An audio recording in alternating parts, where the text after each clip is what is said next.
लोग कहते हैं ना, हम कर रहे हैं गुरुजी की वैयावृत्ति, हम कर रहे हैं, हम कर रहे हैं, लेकिन उनकी वैयावृत्ति करने तो देव लोग आते हैं। कौन आते हैं? अब देव लोगों ने कैसी वैयावृत्ति करी बताता हूँ।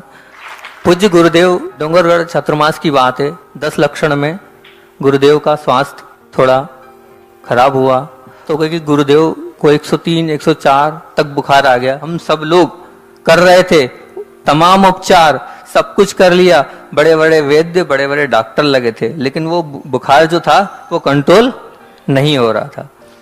पूज्य गुरुदेव की केशलोच की तारीख भी उसी समय पड़ी थी। अब जब गुरुदेव का केशलोच था, उसके एक दिन पहले आचार्य भगवान ने जल लिया था आहार में और बैठ गए थे। अब अगले दिन केशलोच था और 4-5 महाराज मतलब आचार्य श्री के साथ केशलोच करते थे। हम सब महाराजों ने ये प्लानिंग करी कि आचार्य श्री ने कुछ भी नहीं लिया है, सीधे सीधे उपवास ही है, और अगर बुखार भी बहुत आ रहा है, अपने को एरिया पद में किसी को केशलोच नहीं मांगना है।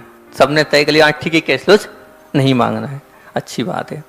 किसी ने केशलोच आचार्य भगवान से नहीं मांगे, और आचार्य श्री ने भी मतलब उनके उससे ऐसा लगा नहीं कि उनको याद है। हम सब बड़े खुश, आचार्य श्री भी को भी याद नहीं रहा कि कल अपना केशलोच है, बहुत अच्छी बात है। और रात हुई 102, 103 तक टेम्परेचर पहुंच गया। रात्रि में 3, साढ़े 3 बजे की बात होगी, और लोग कहते हैं ना, हम कर रहे हैं गुरुजी की वैयावृत्ति, हम कर रहे हैं, हम कर रहे हैं, लेकिन उनकी वैयावृत्ति करने तो देव लोग आते हैं। कौन आते हैं? 103, 104 फीवर था। अब देव लोगों ने कैसी वैयावृत्ति करी बताता हूँ। हम वहीं बाहर लेटे थे, 3:30 बजे ब्रह्मचारी राजकुमार भैया, जिनको छोटे चाचा बोलते हैं, वो करीब 4 बजे लगभग आए हमारे पास। महाराज जी, महाराज जी। मैंने कहा क्या हो गया भैया? बोले आचार्य भगवंत को इतना पसीना निकल गया है, 2 नेपकिन ऐसे निचुड़ गए हैं। मैंने कहा अच्छा। मैंने कहा कुछ पैक कर दिया है क्या? बोले नहीं, खुला है, लेकिन पसीना कैसे गिर रहा है हमें नहीं मालूम।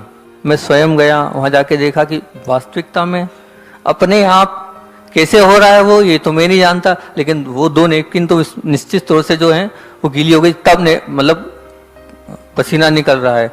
अब सुबह हुई, आचार्य श्री का वो जो बुखार था, जो हम सब लोग कर रहे थे तमाम उपचार, सब कुछ कर लिया, बड़े बड़े वैद्य, बड़े बड़े डॉक्टर लगे थे, लेकिन वो बुखार जो था वो कंट्रोल नहीं हो रहा था।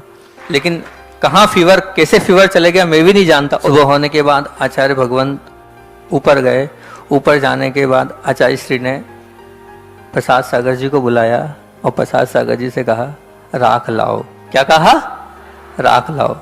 हम सब महाराजों ने भी केशलोच तो किए। करने के बाद मैं आचार्य भगवंत के पास गया।